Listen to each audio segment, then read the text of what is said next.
පලිගැනීමට වඩා මෛත්‍රී කර අත්හැරීමෙන් ඔබේ සිත සුවපත් වනවා පමණක් නොව ඔබේ සසර ගමනද සුවපත් වන්නේය. වෛර කර පලිගැනීමට වඩා මෛත්‍රී කර අත්හැරීමෙන් ඔබේ සිත සුවපත් වනවා පමණක් නොව ඔබේ සසර ගමනද සුවපත් වන්නේය.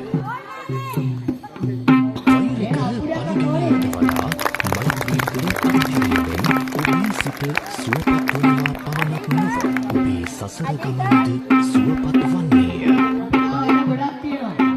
වෛර කර පරිගැනීමට වඩා මෛත්‍රී කර අත්හැරීමෙන් ඔබේ සුවපත් වනවා පමණක් නොව ඔබේ සසර ගමනද සුවපත් වන්නේය.